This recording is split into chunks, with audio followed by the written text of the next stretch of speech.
TVK தலைவர் விஜய் அவர்களும், காங்கிரஸ் தலைவர் ராகுல் காந்தி அவர்களும் பார்த்தோம்னா, ஒரு ரகசியமான பேச்சுவார்த்தை நடத்திட்டு இருக்கிறாங்களாம். அவங்க டைரக்ட்டா இல்ல. அவங்களுக்கு அடுத்தபடியா இருக்கக்கூடிய சில முக்கியமான ஆட்கள் வந்து ஒரு ரகசியமான பேச்சுவார்த்தை நடத்துறாங்களாம். அது என்னன்னா, தாவேகாவும் அதாவது டிவிகே கட்சியும், காங்கிரஸும் வந்து தமிழ்நாட்டுல கூட்டணி ஏற்பாடு பண்ண போறாங்க. கூட்டணி அமைக்க போறாங்க அப்படின்னு. ஸோ இது எந்த அளவுக்கு வந்து உறுதியாக போகுது அப்படின்னா, இன்னும் நம்ம கொஞ்சம் வெயிட் பண்ணா தான் தெரியும். ஆனா, அதுக்குள்ள பார்த்தோம்னா சீட் ஷேரிங் லெவலுக்கு போயிருச்சாம். எப்படின்னா 70 சீட் வந்து காங்கிரஸ்காம். காங்கிரஸ் கட்சிக்கு வந்து பார்த்தோம்னா, துணை முதல்வர் அப்படிங்கிற ஒரு பதவி வந்து தருவாங்க. விஜய் அவர்கள் வந்து சிஎம்மா இருப்பாரு. இது வந்து விஜய் அவர்கள் கிட்ட இருந்து ஒரு கிரீன் சிக்னல் வந்திருக்கு அப்படிங்கிற மாரி ஒரு பேச்சுவார்த்தைலாம் போயிட்டுருக்கு. ஸோ இந்த இடத்துல நம்ம ஆண்டாண்டு காலமா வந்து காங்கிரஸ் வந்து திமுக கூட தான் கூட்டணி வச்சிருந்தாங்க. அப்ப திமுகவுக்கு டாட்டாவா அப்படின்னு கேட்டோம்னா, கண்டிப்பா டாட்டா தான். டாட்டா பாய் பாய் அப்படிங்கிற மாதிரி வந்து ஒரு சிக்னல போட்டுருவாங்க. இது எதுக்காக சொல்றேன்னா, இப்ப ரீசென்ட்டா பெரம்பலூர்லயோ தமிழ்நாட்டுல ஒரு தென் மாவட்டத்துல ஒரு மீட்டிங் ஒண்ணு நடந்தது. காங்கிரஸ் மீட்டிங்.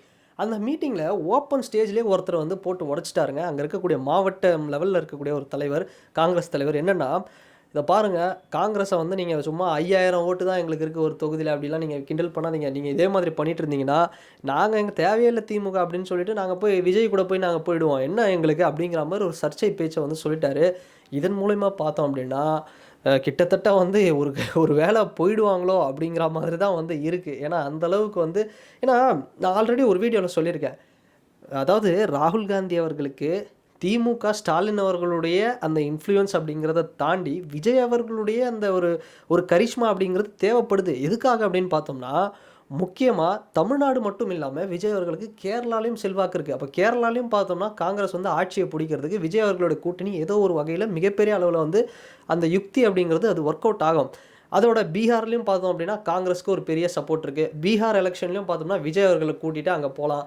ஸோ பெரிய ஒரு ஸ்டார் அதாவது இப்ப நம்ம விஜய் அவர்கள கூட்டிட்டு போனோம்னா, கர்நாடகா, கேரளா, தமிழ்நாடு, ஆந்திரா, தெலுங்கானா ஒட்டுமொத்த சவுத் இந்தியாவும் கவர் பண்ணலாம். நார்த்லயும் கொஞ்சம் விஜய் அவர்கள் வந்து ஒரு ஃபெமிலியரான ஒரு ஸ்டாரு. ஸோ இன்னைக்கு அரசியல் கட்சியில ஒரு பெரிய ஒரு கரிஸ்மேட்டிக் லீடராவும் வந்து இருக்காரு. இது எல்லா வகையிலும் காங்கிரஸ்க்கு உதவும் அப்படிங்கிறத ஒரு பிளானோ என்னவோ. ஸோ ராகுல் காந்தி அவர்கள் வந்து தயாரா இருக்கிறாரு போல.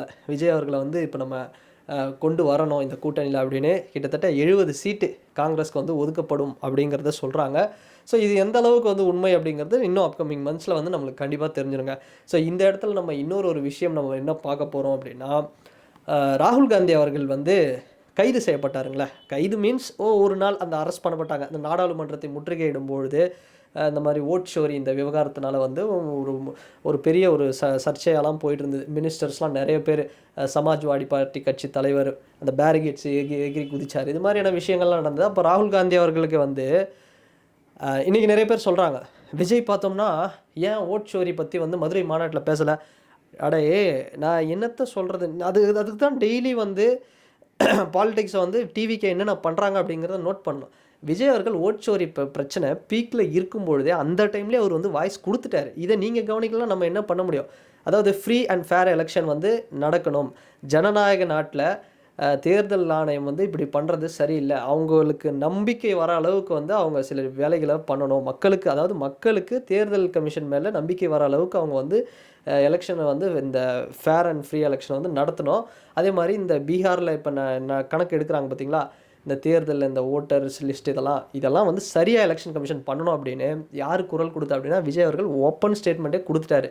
ராகுல் காந்தி அவர்கள் கைதாகும் பொழுதே ராகுல் காந்தியுடைய கைதை வந்து நான் இது ஒரு மாதிரி வந்து சொல்லியிருந்தாரு. இது வந்து பிஜேபி வந்து ஒரு சர்வாதிகாரம் பண்றாங்க. இதுக்கு நான் வந்து கண்டனம் தெரிவிக்கிறேன் அப்படின்னு மறைமுகமா இல்ல, நேரடியாவே ராகுல் காந்தி அவர்களுக்கு ஒரு கிரீன் சிக்னல். நான் வந்து சப்போர்ட் பண்றேன், ஆதரவு குடுக்குறேன்டா அப்படிங்கிற மாதிரி வந்து விஜய் அவர்கள் வந்து கிளீனா சொல்லிட்டாரு. இது தெரியாத சில பேர் இங்க, ஓட் சோரி விவகாரம் பார்த்தீங்களா? பேசவே இல்ல. பீகார்ல என்ன நடக்குது? கர்நாடகால என்ன நடக்குது? இத பத்தி விஜயே பேசல அப்படின்னா, நீ வந்து தூங்கிட்டு, நீ வந்து விஜய் இப்ப எதையும் கவனிக்காம விஜய் அவர்கள வந்து குறை சொல்றது எந்த வகையில நியாயம்? அப்படிங்கிறத நான் சொல்வேன். ஸோ இது மாதிரிலாம் பார்க்கும்பொழுது, ஒரு பக்கம் பார்த்தீங்கன்னா, ஆர்எஸ்எஸ்ஸை கடுமையா எதிர்க்கிறாரு. பிஜேபிய கடுமையா எதிர்க்கிறாரு. கொள்கை எதிரின்னே சொல்லிட்டாரு. விஜய் வச்சிருக்கிற ஐடியாலஜி லீடர்ஸ் எல்லாம் பார்த்தோம்னா பிஜேபிக்கு அகெயின்ஸ்ட். ஸோ காங்கிரஸ் கூட 100க்கு இப்போ வரைக்கும் பார்த்தோம்னா 50% 50% காங்கிரஸோட கூட்டணியில காங்கிரஸும் தாவேகாவும் டிவிகேவும் இணைவது, அதாவது ராகுல் காந்தி அவர்களும் விஜய் அவர்களும் இணைவது கண்டிப்பாக உறுதியாயிடும். இப்படி ஒரு சம்பவம் வந்து நடந்துச்சுன்னு அப்படின்னா எழுதி வச்சுக்கிங்க, 150+ தொகுதி தனி பெரும்பான்மையோடு தாவேகா ஆட்சி அமைக்கும் காங்கிரஸ் வந்தால்.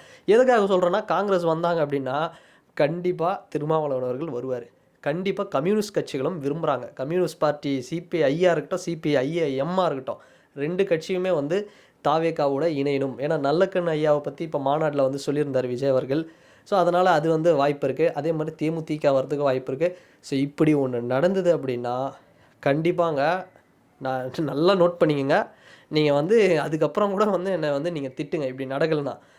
150+ லாஸ்ட் எலெக்ஷனில் டிஎம்கே என்ன மாதிரியான ரெக்கார்டை வந்து க்ரியேட் பண்ணாங்களோ அந்த ரெக்கார்டை ஓரளவுக்கு 1-2 சீட் எக்ஸ்ட்ரா கூட அடித்து பிரேக் பண்ணுவாங்க. அந்தளவுக்கு ஒரு பவர் வந்து வந்துடும் டிவிகேவுக்கு. நீங்கள் வேணால் வெயிட் பண்ணி பாருங்கள்.